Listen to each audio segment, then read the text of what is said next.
Hey guys, this is Rainwolf from Convention Video. Hey guys, Kirido Silverheart here. And Asuna Silverheart. And this is Lyria. And we are back with Yashahime episode 10. To me, this wasn't as exciting as I thought it was going to be. No, this was this was an interesting episode though. I mean, it had some decent plot points to it, and it took a while to get there, but it had some decent plot points to it. Way more emotional than what I thought. It Yeah. kind of hit me in the feels a little more. I was expecting more action and not so much like, oh, that hurt. That was there we go. It was definitely it was different. It was a little bit, it was kind of like, Monster of the Week type deal, but not necessarily. I didn't think it was awful. I did think it had some important things. It showed a few important things. So, Kirito, you want to go into our little summary? Yeah, before we start diving into the details, let's just kind of give everybody a general impression of tonight's episode. Tonight's episode is called The Gold and Silver Rainbow Pearls. Before the opening, we see eggs hatching in a cave as conjoined twin demon creatures entwined with the tails begin to fight one another, and a larger, older female demon watches on. Post-opening, we start with our heroines Toa, Setsuna, and Maroha arriving at a location via Takachiyo. Turns out the girls have been tasked with hunting down some demons that have been wreaking havoc in local villages in the countryside. The girls meet Kenka, an older brother and fire wielder, and Genka, the younger brother and lightning wielder, a much older set of conjoined demon twins who are battling to kill one another, consume the loser, and become a fully powered demon. Turns out, this is the fate of all demons born of the Ka demon tribe. The two realize the sisters Toa and Setsuna possess the silver and gold rainbow pearls and leave the area with a plan. They show up while the trio finish a meal and rest at a local village family's home, possess the sisters, using them to fight one another. When Setsuna fights back for control and manages to exorcise her and her sister, the Ka demon twins flee, taking the pearls with them. The sisters set off to retrieve the pearls, leaving Maroha in the dust, as the Ka brothers find the tribe's leader, a demon named Lady Joka. She thanks them for bringing the pearls to her, and she vows to use the pearls as well as the demon brothers' own powers to get revenge on Shishomaru? The sisters arrive to find Lady Joka stealing Genka's powers as Kenka tries to fight for his brother.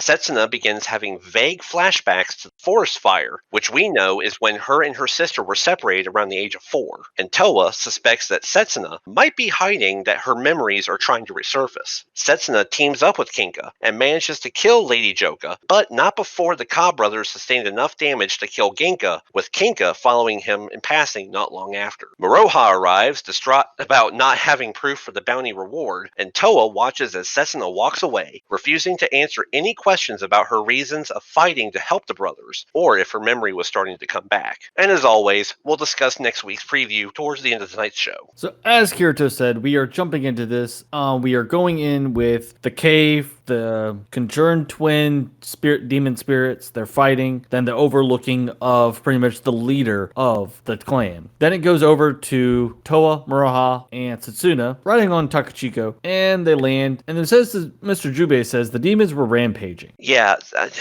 So right off the bat, we're just kind of thrown straight into it. We don't have the kind of build-up that we're kind of used to from certain other episodes, which, I mean, honestly, it doesn't really bother me at this point. No, but we do have one little entertaining thing is that Toa rewards Takachiko. Takachiho has become a crack fiend for these gummies, man. I'm telling you. Candies are good. And after she's doing this, Maroha starts walking and pointing in the direction, and then they take the smell of burnt meat. Poor cow. The poor cow. Just I'm sorry, that's well done. I don't like my steak well done. I was gonna say, yeah, that was not good. That was very bad. A waste of good steak. See, definitely. Poor cheeseburger. We knew him well. That's the name of the cow now. The cow is now named Cheeseburger. Cheeseburger Will always be remembered. And then the villagers come walking up through the woods, and they see Maroha, Setsuna, and Toa. And there's like, oh yeah, that cow was a victim of between the demon siblings. Yeah, I mean, not much to really say other than that. No. Then Tsutoa has the little thought in her head of siblings. Then, as he explains, we have their names and everything of that sort. And then, as they're talking, the demon twins show back up. Lightning flashes through the sky. Then a battle between the two, and then the villagers run for it because they don't want to be part of this anymore. I Which don't decimated blame several them. villages. Yeah. Yeah, and the lady's carrying a baby. Like, I'd have been out too. I'd have been like, listen, I don't have the time for all this. Moroha's like, oh, sweet, our bounties came to us. Yeah, Maroha was super excited that they showed up. She's like, yes, score. We don't have to worry about it. They already are here. And just brawls, conversations going on. Toa almost gets set on fire and struck by lightning. At the same time, yeah. Yeah, And they explain everything too. It was very convenient. They're like, why are you guys fighting each other? Like, we're not even having to fight you guys. You're trying to kill one another. And they're totally focused. But I'm also wondering, when was the time that they went and got weapons? Because we saw in the cave, they didn't have weapons when they started. Well, was there like, did they call timeouts like in between? There's- Let me go get a weapon. Okay, This me has too. been over for these two.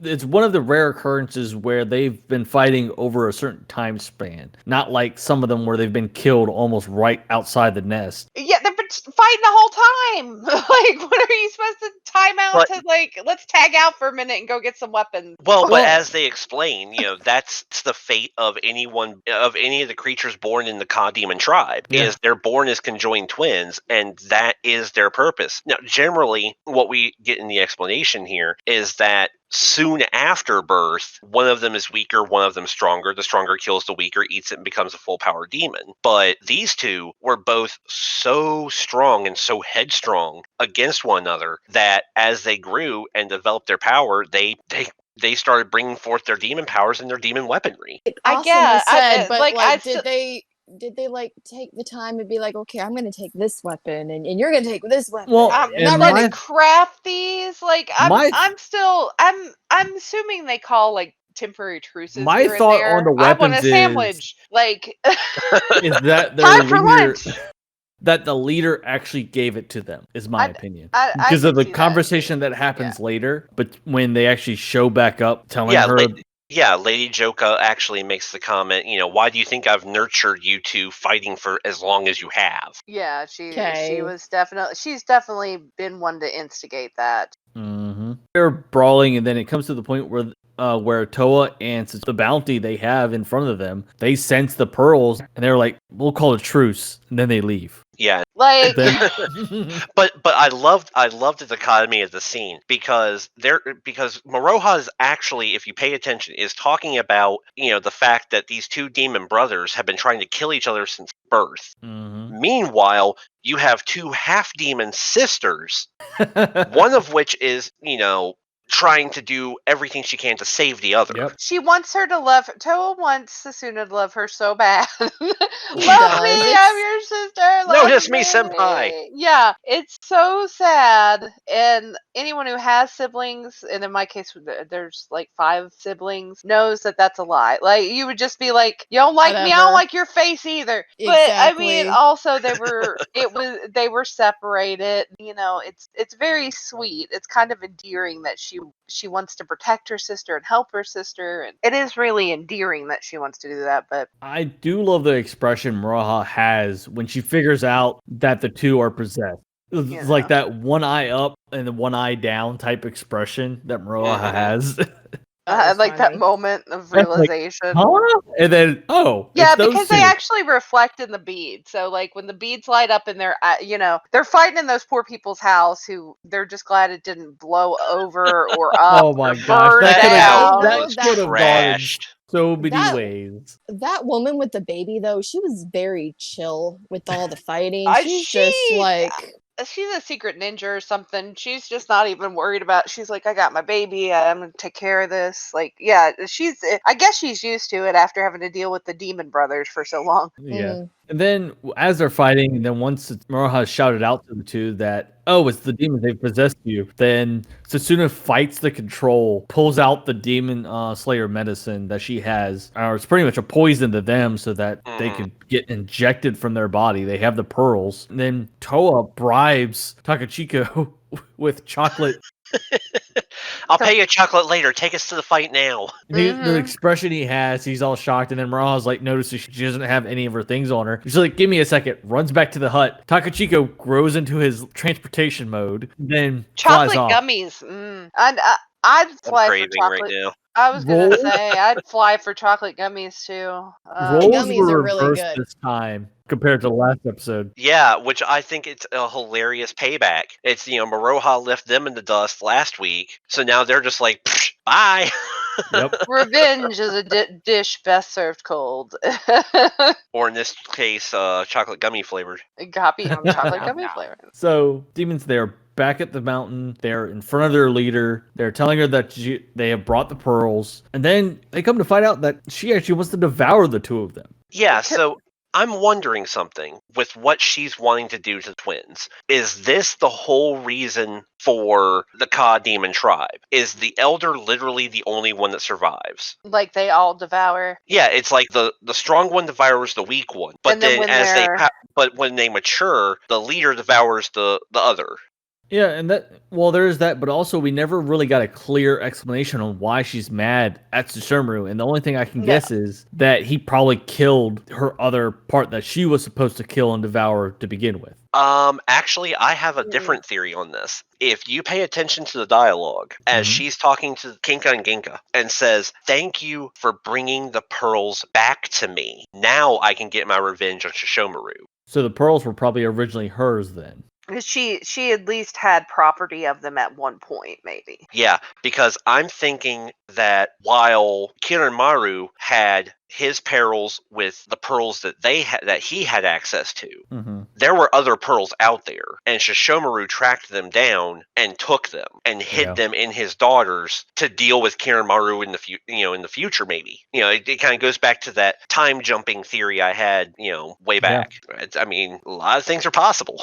Very true. So, the other twin, the fire one, Kinko. Kinko is pissed and is like, "No, this flesh is supposed to be eaten by me, not her." And then they're shouting at each other. Yeah, well, and there's a brotherly concern too. He's like, there's a bond that they don't want to really touch admit to. Yeah, but it's like, if I'm gonna murder and eat, if you're gonna get murdered and eaten, it's gonna be by me. By me, yeah. That it was very a little tsundere there for a minute. I'm finding it hilarious because, I have a little sister, and I do know that, every now and then, anybody that has siblings, you have that sibling rivalry. Yep. But at the same time, I would lay down my life for my sister. And I think a lot of siblings would feel that way as well, unless you had a really bad childhood. But I think that in general, any sibling would lay down their life for their other sibling. So I see that coming through at this point too. But then I'm also getting flashbacks to like Goku and Vegeta, where it's that rivalry between the two of them of, who's the strongest, who's the more badass. Yeah. Is just taking over. It's the pride that you see in it. So and then it transitions back over to Maroha and everybody, and then she's like, "Wait for me, damn it," because they've already flown. It's like, I can't believe them, those dummies. I'm gonna get them later. Yeah. Maroha's totally convinced she's gonna do something, but it's not gonna happen. I am very, very disappointed it didn't call it out that this was payback for what happened. It was definitely payback, and it was very funny. I thought it was hilarious. After all that, little Maroha's little temper tantrum, they're calling out Maroha and Satsuna. She's gigantic, and then Toba's having one of her flashbacks of back in the forest between the two, and then we have the moment where Satsuna is like having like a flashback. Yeah. This moment right here brought the series to a full steam head for me. Yes, because it's really giving that progression for the two sisters. Yes. The only thing I can't buy, like, I felt like maybe they could have done a little bit more with like blurring out Toa's face or something, because she's like, "Who was helping me?" Well, look next to you. I mean, not that many children are running around with this white hair and the red stripes. Yeah. Well, I felt like they could have done a little bit more, like with making it feel more like it was her actual vision. It's like it was one of those. But it's also, but she's also kind There's of been a whole bunch distance of and other yeah. situations that have kind of that with this vision. And We at would this point, know, yeah. well, at this point, with it not being blurred out, in my opinion, is that she knows deep down that Mhm. it's her sister already. That's why her face was not blurred. Yeah. I In my think opinion. I'm kind of agreeing with Wolf here. This kind of goes along the lines of from the moment they met in modern day, I guess you could say, or technically it was modern day when they actually physically met. Toa has accepted that, oh shit, this is my long lost sister. Hmm. Sasuna has been fighting against it, and she's been fighting against any of her feelings of familial ties or sisterhood or anything. Well, I Yeah. think You know, also Satsuna doesn't want to admit maybe because she's struggling with the fact she is part demon. Like she knows, she's aware she is, but she hates herself like for it in a way. I think she does struggle with that. So I think, Yeah, because she that kind of doesn't. plays into it. And I could see where somebody like would struggle because with not knowing anything from pretty much a certain age back, you're pretty much at a loss on what's your history, what's my family, what am I? yeah, I mean, they haven't really delved into it too much. They show Sasuna as being the task-oriented, get the job done demon hunter. Yeah. They don't show her really reflecting on where she came from, what is my life, what's my story. Too, they didn't feel like she didn't remember much, and because of Mhm. that, it's like even Kede says it in the beginning when when they ask, they're like, "Well, where's the twin?" And she tells them she may have killed her out of despise, like out of just hating her. About her The being weaker, which is what we see with the Ka tribe. So yeah, I was like, yeah. that assumption that Lady Kayade makes could just be something that goes across several of the demon tribes. It's like, Mhm. you kill the weak to nurture the strong. It's a Or main. also, it could have been not just that, but like she thought maybe she killed her out of the fact she despised her because she was a demon. Maybe she thought she could have been evil, like leaned more toward the evil. You don't Yeah. really know. You get a feel when she's talking about it that that's one of the reasons they train her as a demon hunter. They're like she may have already killed a demon. Yeah. That's true So too. And for a more lighthearted moat, and also another comedic moat, after Akika gets thrown into a boulder next to Sasuna and Toa, Takachiko is still standing next to them, and he's flipping out. I'm just gonna go watch from over here, but you guys do your best. Bye. you're doing a great job. Yeah, moral support there, Captain Moral Support. Hides me out. And I'm going to say this now because I know there's probably a number between us and then also a number of people that have been listening to this or even watching the series. Takachiko is showing more and more of the actions like Shippo. Right. I Yes. knew deep down that he was going to be the replacement for Shippo in this situation because one, Shippo in the past was the transportation, but he also was that comedic slash whatever you may want to call him. Tiny little animal companion that's Yeah. humanized. He was more of the comedic relief kind of during the series. Yeah. Along with Grandpa's random appearances, I'm assuming. Yeah. Yes. Mhm. Yes. And to a little bit more on that is, I know we had a slight discussion on little things to what we said last week about Shippo. I did a little digging myself a little bit. And since I didn't really remember this or anything, Shippo and Inuyasha had that brotherly bond. It may not show, but it was that sibling right situation where you love each other, but you like to pick on each other. Yeah. And one thing that really kind of found funny to me, or not funny, but really interesting to me was, and I didn't think about, was that Inuyasha told Shippo to stay in the village. And that this fight, if they did not win against Naraku, this fight would become his. And one more thing before we go back into the episode a little bit and to finish out. And I kind of brought this up, and I know Lyria made some comments on it as well, is what if Shippo ended up being the one rare occurrence that he has Tensaiga and is able to wield it? That's an interesting thought. My question is how would he have gotten it? Well, as the bond that Inuyasha and Shippo had. They had a very strong bond. Well, and my line of questioning is coming from what we saw a few episodes ago with the visions and everything, the dreams that everybody had. When we saw that vision of Kagome and Inuyasha, when Yeah. Maroha was sent off, it was just the two of them there. and he had the sword. Yes, he had the To sword defend but himself. The thing is, So if we're assuming, and again, this is a big if we're assuming that this is the moment when we lose Inuyasha and Kagome, how does the sword get to him? Because damn good and well, Shishomaru's not going to give it to him. Well, the thing is, Shishomaru can't touch it. Right. And neither could Komaru. So the sword was probably left there, and after the fight had ended, because from what we're told from the end of the last series, Shippo is supposed to be staying in the village with Lady Kadada, and then he occasionally would leave to go through his training to become a stronger fox demon. Because the way they become stronger is different compared to a lot of the other demon races. So you're thinking that maybe after he got the news of, and again, this is the attack, he went to the shrine where they were at. And he found it. Okay. Yeah. I can go with that. Because nobody can touch it besides half demons, full humans, but also with the bond that Inuyasha and Shippo had. This is where my thought is that Senseiga was this is one of those rare occurrences, and Shippo more than likely probably had the Tenseiga probably put him through a ringer to be able to wield it, but also for him to touch it. Yeah. Okay. It's a weird thing. Yeah. It's because he's the only one I could really think that would get past that seal, really, because even though it was meant for Inuyasha a half demon, but there's also the other effect is the willing to want to protect humans. We also got to remember it's the Tetsaiga was Inuyasha's, because we keep going back and forth with Tensaiga and Tetsaiga, but I just wanted to bring that up that it was Tetsaiga.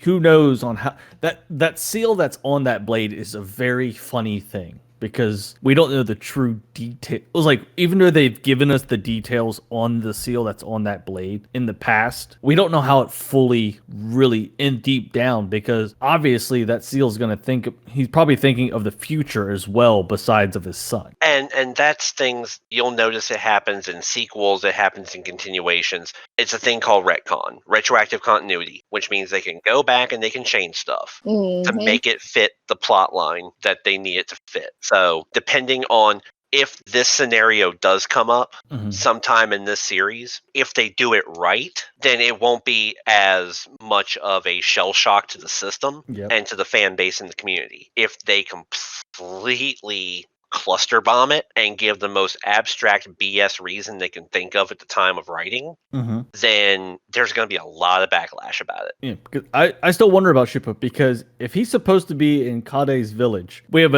would at least see him in passing, at least, even if he didn't have any major moments to take part in, as of right now.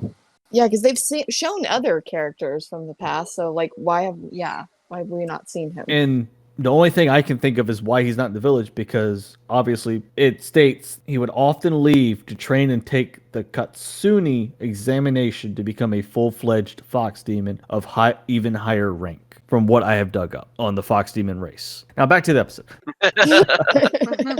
Because it just came up to mind, and more just a little more clarification, but also theories and that they're in play. So Toa and Setsuna run over to Kinka. And he's asking to lend their strength to fight off the leader of their tribe. And Lady Joka insults the hell out of them for this. And this is the moment when Toa loses it, almost. Because Lady Joka is just like, A, you're a disappointment. B, you're weak. And C, you're pathetic because you stole the pearls from these two girls and now you're having the balls to ask them for help? Yeah, because obviously you're not supposed to be touched. It's a quarrel between brothers, not brothers and the leader.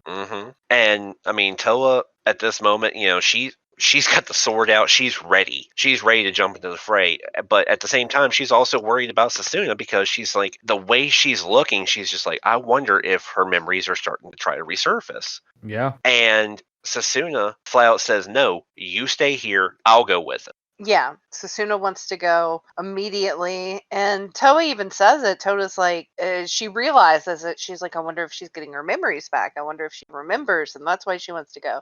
Yeah, because she's making actions outside of her personality.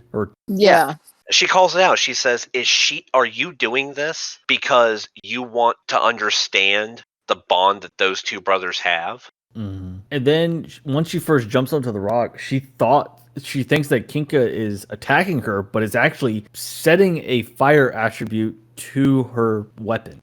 I laughed when he pops up and he starts blowing into the horn and the fire starts to produce. I'm looking at, I'm like, okay, is this one of those things of you're trying to do a tandem attack here and you're so used to like you and your brother having this understanding of your abilities that you could do something that you can counter work off of each other like that? Because every time he threw lightning, Kinka had the shield. Every time he blew fire, he moved out of the way.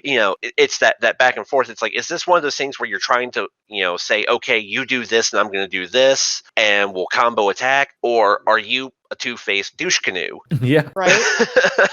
And Sasuna calls it out. She was like, what the hell? Then Cyclone Burst with the flame attribute. Nice That was touch. awesome. Yes. Yes. Freaking I'm gonna call nice on this because I love what happens next more. Mm-hmm. Yeah. So freaking beautiful. The Cyclone Fireburst was BEA beautiful. So it hurts her enough that her arm is on fire. She drops Ginka. Then she swings over, takes her other arm. She's like on another rock at an angle. Pops back. Flames explode even more. And then she does Scourge of Swallows, just doused in flames. And they were huge. They were And not They her normal. were huge. No, and well, I even mentioned it too, though. I was like, just so she's doing this, even though she does have like help, Yeah. she is being enhanced. She's still doing this without any help from the Pearl. No. It's her training and it's what she's been able to tap into of her demon energy true as well. The ability she knows. Yeah, so she's not even fully tapped into her stuff, which is kind of terrifying and cool at the same time. Yeah, and you gotta think for years she never tapped into the bead until now, until recent situations. Yeah, where she's had to. Well, and this is something that Austin and I discussed off air, was we don't even think we've seen her really tap into the Pearl's power. No, because not really. Like, period. So she's never gonna be really crazy. Like she's gonna be beast. It's gonna be awesome when she does fully tap in, but we also don't know what her pearls, the golden pearls, true abilities are as of yet. Because we've only seen what Toa can do, and we know the gist of what her abilities are with the pearl. Mm-hmm. So, and I mean, I guess in that regard, we don't really know Maroha's ability either. No, pearl pearl has not been tapped to at all. Yeah, because the ruby pearl sits in the Rouge. Yeah, she's never used it. Yeah, we've never had any kind of association between the pearl enhancing the Rouge. No, because we've never seen it glow. Yeah, or anything. The descriptions that we've always been given about the Rouge was, this is what the Rouge does. Yeah. It's the Rouge, not the... Yeah. So it's literally the only pearl that we've actually seen is Toa's. Wow. It's a shocking thing to think that we're 10 episodes into the series. And this is all we know. My thought is, I have a feeling if she does, at the point where she taps into, for Maroha in this case, does tap into the pearl, I have a feeling it's going to be something similar to what the Rouge does to her, but without the drawbacks. That's what my thought is on it. That's scary. Yes. Oh, it's is. cool though. Yeah. It's a very interesting idea. Because it sits with the Rouge. She never uses it. And you remember, the demon that had it originally was a boar type demon, from what we saw of its original form before it became a bone demon. Well, I mean, it was always a bone demon, but it had that boar shape. Yeah. Yeah. So wow. So, animal instinct type deal. And that's what the Rouge technically does for Maroha. It taps into her inner animal or demon self, technically. Screw Beniyasha. I'm the Juggernaut, bitch. So after all of this, it is. They kill her. She's no problems anymore. They're sitting there. They're having the conversation with Kinka. The younger brother is dead. I couldn't save your younger brother, is what Sasuna says to him. He did say that we were only part when one of us dies. And ever since we were born, we already knew. And he says that, I've always had the feeling that when one of us dies, so does the other. And that's when he collapses. And it was heartbreaking. It was sad. It was a sad moment. But, you see it coming. They were, so it's not. You knew it was. Yeah, because it was one of those cases, definitely for this type of demon race where they're supposed to be killed off at an early age. If they're still combined at this age, obviously there's something more. The pearls return to Susuna and Toa after the two demons turn into dust and fly off, pretty much go into the sky. And then Maraha shows up. The both of you are so horrible, leaving me behind like that. Yeah. Oh, she Way finally to show up a little bit later. Like, oh, she's so mad. She's like, just wait until. Yep. And then she's like, where are those demons? And she sees the Yeah. pile of ash. And that, Toa's just like, that's all that's left, And Takashiko We're is never gonna get the bounty. Takashiko is a dick in this moment. The glare, the words he says is like, you're never gonna get that bounty. That It was smug funny, though. look. That smug look. Because what the girls don't seem to know that we've already been filled in on is if the girls can't get the bounty, then Takachiyo and Jiobi get the bounty. Yep. Mm-hmm. They are a shady business because you would think if they were an honest, true business, if in this case, since Takachiko is there, he solves the death that they actually killed the demon, he would report back, yes, they killed the demon, get the money. Takachiko is like, I saw nothing. Mm-hmm. I just had a theory. Takachiko is... He's not stupid. That's his bread and butter. He's getting fed tonight because of it. Takachiko And is he's like... getting gummies. I was He's gonna say, gonna end and up he's still dead. getting the damn gummies. Yeah. Takachiko is like the used car salesman and the car because he The flies them around. What I find funny, That's yes, kind of funny, actually. Yeah. what I Yep. I Yep, find yep, yep. hilarious. But what I'm gonna find more funny is if Inuyasha and Kagome are alive, and Inuyasha finds about this shady business. I feel like there's something more to Captain Shady anyway that already he makes me uneasy anyway. Yes, but you can imagine. So it's gonna be nasty regardless, I think. Yes, And creepy used car salesman's guy's gonna get what's coming to him. You know.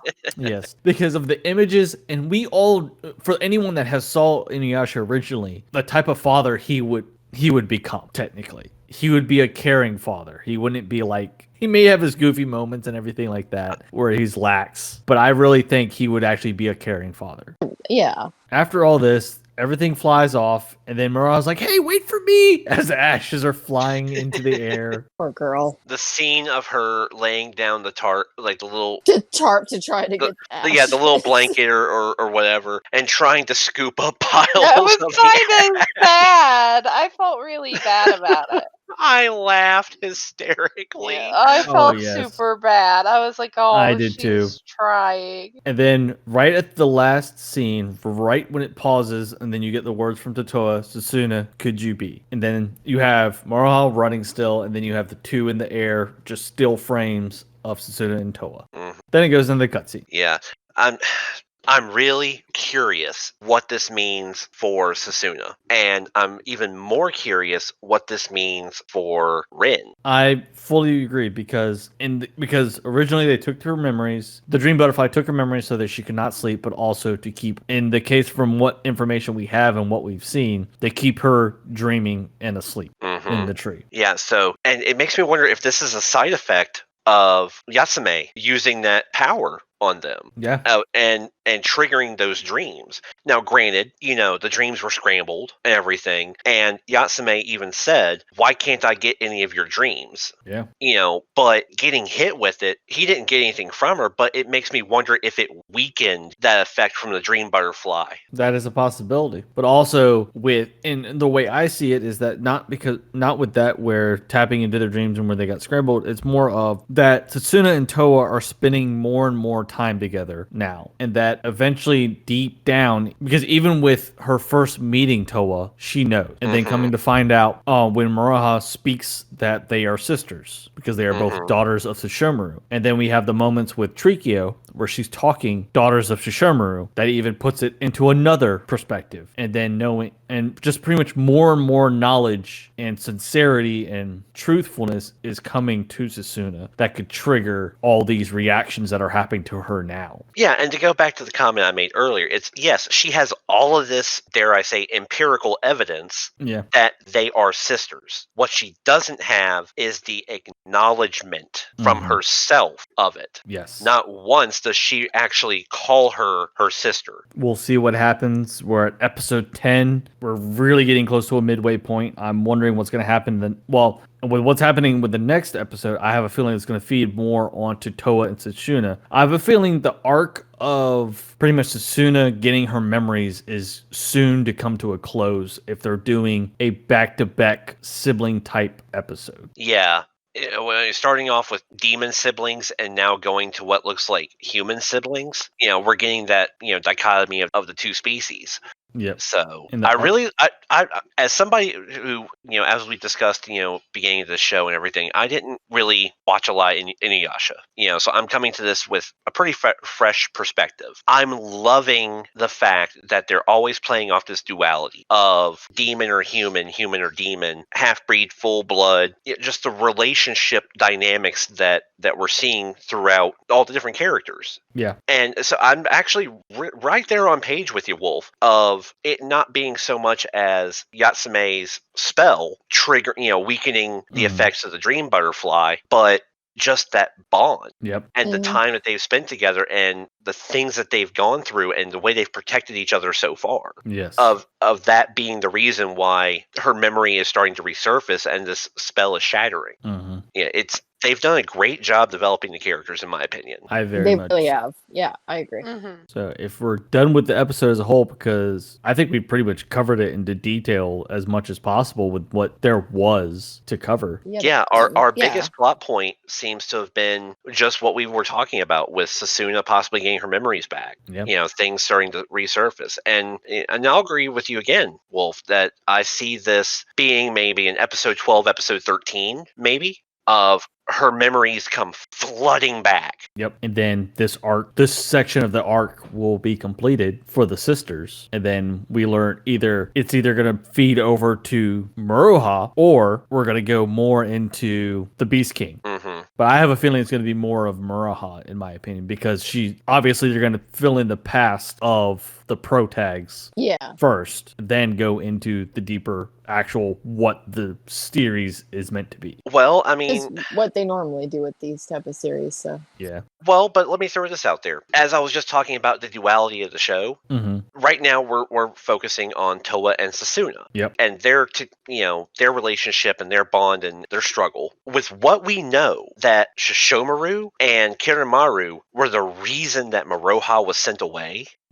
I don't see any reason why, keeping with that duality, that we can't have the revelation of both at the same time. Maruha's past and Kiramaru's main plot and story. And when we got that scene last week, I had a thought, but I really wasn't fully clear on it as of yet, but thinking about it a little more as well, that there's probably the situation where if Inuyasha and Komi are dead, or even if they're still alive, we don't know fully of detail yet, but from what we have, I wasn't sure to really lean on this, but what if Sesshomaru regrets what he did? And that's why the situations that are happening now, definitely with Rin being locked, he can't take Rin, because Rin's always been the person that's pushed him to be a better person, but also that no matter what he did, she would always cheer for him to be happy, to keep him happy and everything like that. What if he couldn't take seeing Rin praising him in the way she normally does, and he couldn't really take that feelings from her knowing that he did something truly wrong, that even with her praising him that everything will be fine and everything of that sort, he just couldn't stand it. It's a possibility, but I still lean more toward the fact that he did what he did because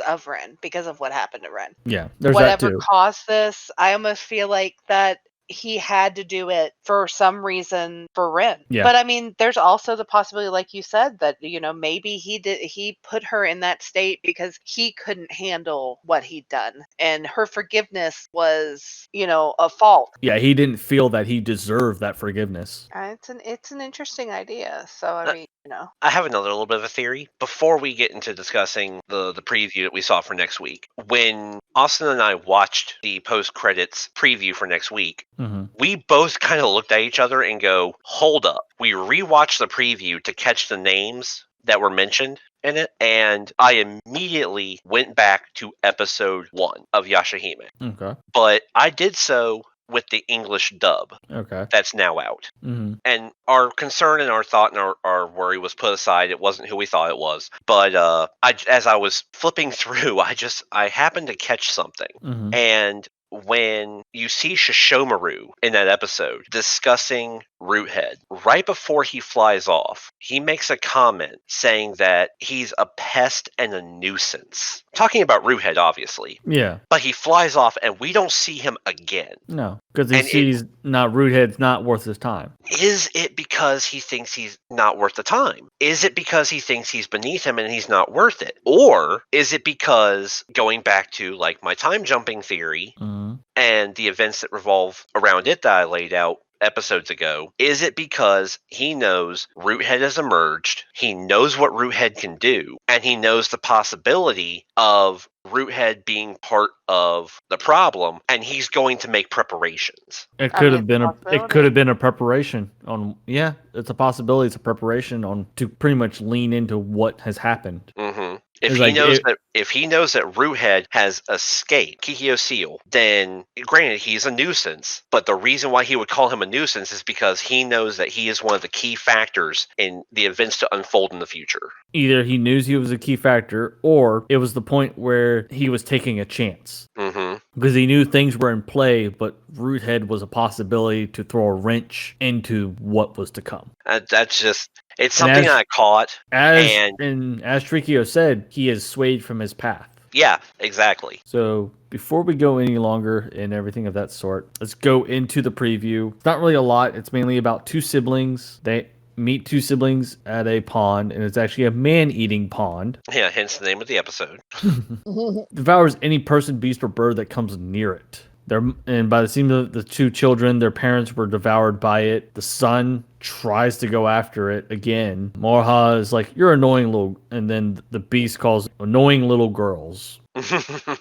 Yeah, and it's interesting because we see that it's a brother and a sister, or the two children. The brother is the one who is just like, no, I want revenge on this thing from mother and father. So we already know that they're orphaned, that their parents have died. Yep. The sister is so scared and protective of her brother that she's trying to hold him back. Yep. But a line that I caught at the end of the preview was, from what I gather, coming from the man-eating pond demon entity, whatever you want to call it. He says, "How dare you interfere with those that dwell in the lake," or dwell in this place, or something like that. Mm-hmm. So it makes me wonder if this is truly just one demon, or if this is just some kind of collective it's a possibility. Demon race kind of thing. I don't know. And it's a possibility because we don't know what the true history is on that pond, how long it's actually been there either. So it could be a demon race that's had a long history in the area. The pond is like, "Oh, you're stopping my evolution to become stronger." A number of things, blah, blah, blah.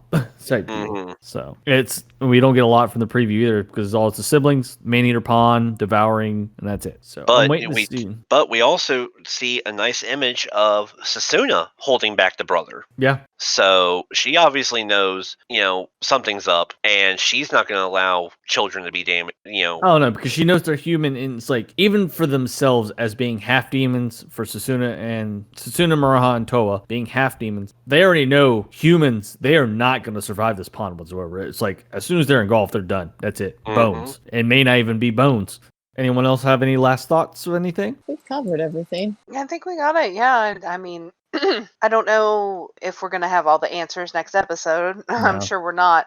But I do feel like we are going to get a little bit of character development with the sisters. So very much so. And like you said, the sooner their arc is completed and we find out about the dream butterfly, maybe we'll find out some stuff about Ren, then the sooner we get to go on to the next. I agree. And this one could surprise us. It might not be the monster of the week when, we've been surprised before. So I guess because we are getting very close to that midpoint, and with the developments with Sasuna in this episode, what stops us from having more development with Sasuna, definitely when it involving siblings once again, even though they're brother and sisters. I hope you all have been enjoying the series that we have been doing, any of the streams that we have been doing over the past month and a half, give or take. I hope you all join in. Sorry that we did not stream this one. We will be hopefully back to streaming our Yashahime conversation coverage this coming Sunday at 9:30 p.m. Eastern Standard Time. This is Rainwolf. This is Kirito Silverheart. This is Asuna Silverheart. And this is Lyria. And we will see you all next week. Bye.